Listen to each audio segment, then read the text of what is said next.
Horas, terima kasih sudah klik video ini. Terus support channel ini dengan cara like, komen dan bagikan video ini. Dan jangan lupa subscribe channel ini. Selamat menyaksikan.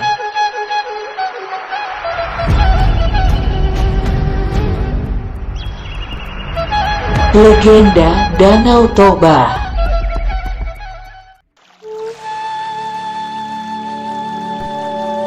Pada zaman dahulu kala, di Provinsi Sumatera Utara, ada seorang petani muda bernama Toba.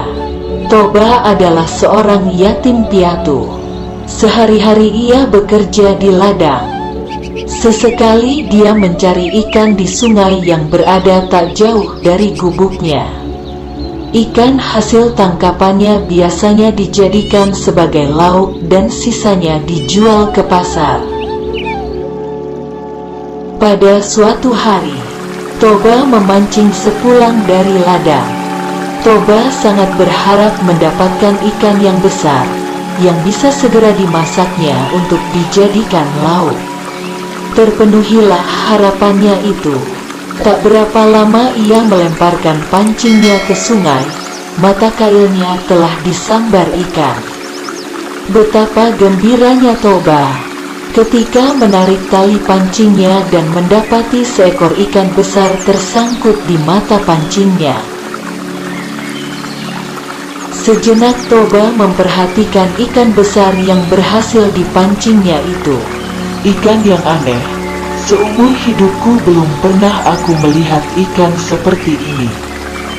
Ketika Toba melepaskan mata kailnya dari mulut ikan tangkapannya, mendadak terjadi sebuah keajaiban. Ikan aneh bersisik kuning keemasan itu menjelma menjadi seorang perempuan yang cantik jelita wajahnya. Toba terheran-heran mendapati keajaiban yang berlangsung di depan matanya itu. Tuan, aku adalah kutukan dewa karena telah melanggar larangan besarnya. Telah ditakdirkan kepadaku bahwa aku akan berubah bentuk menyerupai makhluk apa saja yang memegang atau menyentuhku. Karena Tuan telah memegangku, maka aku pun berubah menjadi manusia seperti Tuan ini. Perkenalkan, namaku Toba. Saya putri Tuan. Toba lantas menjelaskan pula keinginannya untuk memperistri putri karena dia terpesona kecantikan si perempuan jelmaan ikan itu. Bersediakah engkau menikah denganku? Baiklah, aku bersedia Tuan. Selama Tuan bersedia pula memenuhi satu syarat yang kuajukan. Syarat apa yang engkau kehendaki? Sebutkan. Niscaya aku akan memenuhinya. Permintaanku hanya satu. Hendaklah Tuan menutup rapat-rapat rahasiaku. Jangan sekali-kali Tuan menyebutkan jika aku berasal dari ikan.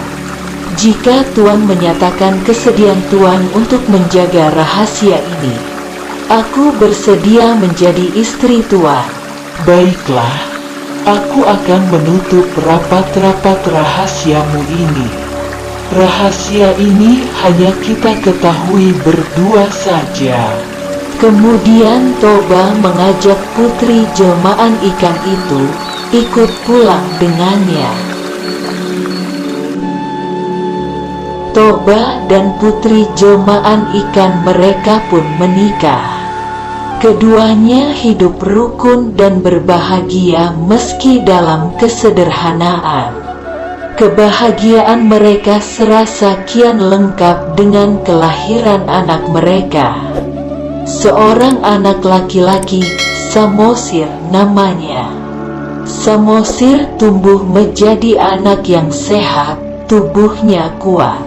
Sayang, dia agak nakal serta pemalas.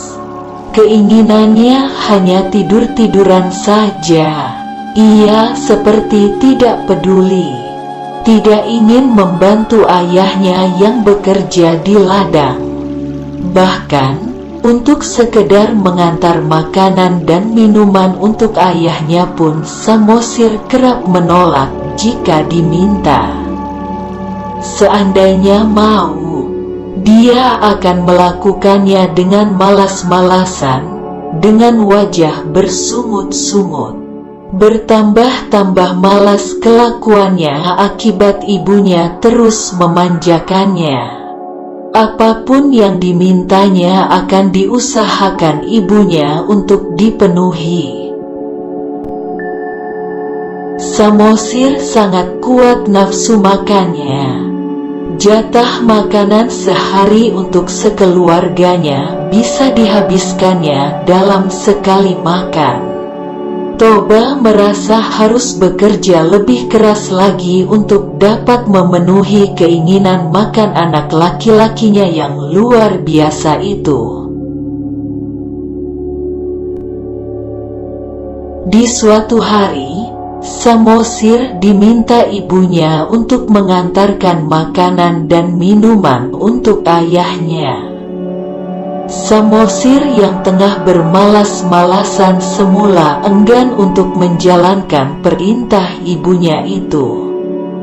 Namun, setelah ibunya terus memaksa, akhirnya dia bersedia melakukannya meski dengan wajah yang bersungut-sungut. Samosir membawa makanan dan minuman itu menuju ke ladang. Di tengah perjalanan, Samosir merasa lapar.